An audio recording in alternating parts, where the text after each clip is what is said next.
Hello and welcome to legal territory. So legal vacancy आई है security printing and minting corporation of India limited में। और उसमें जो सैलरी रहेगी वो पर मंथ 40,000 टू 1,40,000 रुपीज़ के बीच में रहेगी। फ्रेशर्स अप्लाई कर सकते हैं। इस वैकेंसी की सबसे अच्छी बात यही है कि इसमें फ्रेशर्स अप्लाई कर सकते हैं और बाकी जो क्राइटेरियाज हैं वो भी कोई बहुत ज़्यादा टफ नहीं है। सो अब हम इसकी इंपॉर्टेंट डिटेल्स की ओर चलते हैं। एसेंशियल क्वालिफिकेशन यही है कि फर्स्ट क्लास डिग्री होनी चाहिए रेगुलर कोर्स गवर्नमेंट रेगनाइज्ड यूनिवर्सिटी में। तो आपके पास डिग्री होनी चाहिए बेसिक। और डिज़ायरेबल ये है कि अगर आप नेशनल लॉ स्कूल से हैं या फिर law faculty of Delhi university से हैं तो आपको प्रेफरेंस दिया जाएगा। फिर है ओपनिंग वेबसाइट की जो लिंक है वो 3 तारीख को सितंबर को खुल चुकी है।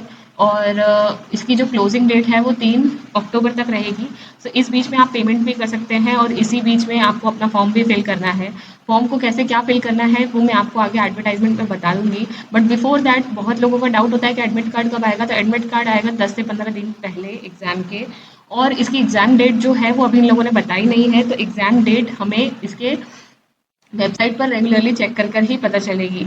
अभी फ़िलहाल आपको फॉर्म भरना है। और जो जनरल कैटेगरी ओबीसी कैटेगरी है इन सब का जो फॉर्म है वो 600 रुपीज़ तक आएगा। और बाकी एसटी एससी पीडब्ल्यूडी कैटेगरी है उसका फॉर्म 200 रुपीज़ का रहेगा। तो अब लेट्स डिस्कस द एडवर्टाइजमेंट। सो इस एडवर्टाइजमेंट में आपको अगर नंबर ऑफ़ वैकेंसीज़ देखनी है तो नंबर ऑफ़ वैकेंसीज़ तो 3 है। और उसमें जो जनरल कैटेगरी है उसकी 2 है और ईडब्ल्यूएस इकोनॉमिकली वीकर सेक्शन के लिए 1 है। आपकी जो एज लिमिट है वो बताई गई है कि 3 तारीख यानी 3 तारीख ऑफ अक्टूबर तक आपकी जो डेट ऑफ बर्थ है वहाँ से कैलकुलेट कर सकते हैं। सो ये आपका बेस पॉइंट है 3 तारीख अक्टूबर की। और 30 साल से आपकी एज कम होनी चाहिए। ऑल्दो आपको ओबीसी और एसटी एससी जो कैटेगरी है उन लोगों को थोड़ा सा एज रिलैक्सेशन मिला है। सो वो हम आगे देखेंगे। अब इसका देख लेते हैं कि अपर एज लिमिट जो है वो रिलैक्सेशन एसटी एससी को 5 साल का मिलेगा, 3 साल का ओबीसी को मिलेगा। और जो पीडब्ल्यू बीडी कैंडिडेट्स हैं उनको 10 साल का मिलेगा। और उसके अलावा अगर वो एसटी एससी भी हैं साथ में तो उनको 15 साल का मिलेगा। और अगर 13 साल का उस सिचुएशन में मिलेगा अगर कोई पीडब्ल्यू बीडी ओबीसी कैंडिडेट है तो टेंडर लिस्ट के हिसाब से। तो ये सारा आपका एलिजिबिलिटी क्राइटेरिया का था। अगर किसी के पास पोस्ट क्वालिफिकेशन एक्सपीरियंस है वैसे तो रिक्वायर्ड नहीं है बट अगर किसी के पास है तो उसको प्रेफरेंस दी जाएगी। तो उसका जो कंप्यूटेशन होगा वो भी उसकी बेस डेट भी 3 अक्टूबर 2022 है। सिलेक्शन प्रोसीजर यहाँ पर बताई गई है। 75% वेटेज रहेगा आपके ऑनलाइन टेस्ट का, बाकी 25% वेटेज आपके इंटरव्यू का रहेगा। तो 1:4 का रेशियो है दोनों के स्कोर का। तो जो भी स्कोर आएगा उसका 75% लिया जाएगा ऑनलाइन टेस्ट का परसेंटेज। और बाकी जो इंटरव्यू है उसका 25% लिया जाएगा। तो अगर आप इंटरव्यू में इतना कुछ खास स्कोर ना भी करें तो चलेगा, लेकिन अगर आपने ऑनलाइन एग्जाम में अच्छा स्कोर कर लिया तो उसका 75% मार्क्स कैलकुलेट किया जाएगा। अब इस ऑब्जेक्टिव टाइप टेस्ट होगा उसमें क्या क्या चीज़ें आएंगी: professional knowledge, general knowledge, English, logical reasoning, quantitative aptitude. जो आपका प्रोफेशनल नॉलेज है वो 60 क्वेश्चंस आएंगे और इसमें आपको जो मैक्सिमम मार्क्स अलॉट होंगे वो 90 होंगे। तो बाकी जो क्वेश्चंस हैं वो सब 15-15 मार्क्स के ही रहेंगे। और इसका जो टाइम आपको टोटल मिलेगा वो 120 मिनट्स मिलेंगे। और दोनों ही जो है हिंदी इंग्लिश लैंग्वेज दोनों में पेपर होगा except for the English language section जिसमें आपको इंग्लिश में ही पेपर देना होगा। और आपको अप्लाई कैसे करना है कि आपको पहले रजिस्ट्रेशन करना है, फिर उसकी फीस का पेमेंट करना है, सारे डॉक्यूमेंट्स को स्कैन करके अपलोड करना है। ये सारी प्रोसीजर यहाँ पर बताई गई है। ये जो डॉक्यूमेंट्स लगेंगे वो है फोटोग्राफ सिग्नेचर की और इन सब की। आपको थंब इम्प्रेशन चाहिए रहेगा ब्लैक या ब्लू इंक में। तो ये जो स्कैन डॉक्यूमेंट्स है ये रिक्वायर्ड है आपको इस फॉर्म फिल करने में। और एक हैंड रिटन डिक्लेरेशन भी चाहिए रहेगा। वो हैंड रिटन डिक्लेरेशन जो है उसका फॉर्मेट इन लोगों ने दे रखा है 4th पॉइंट में। तो आई में यहाँ पर आप अपना नाम लिखकर फिर उसके बाद अपना डिक्लेरेशन को स्कैन करके वहाँ पर अटैच कर सकते हैं।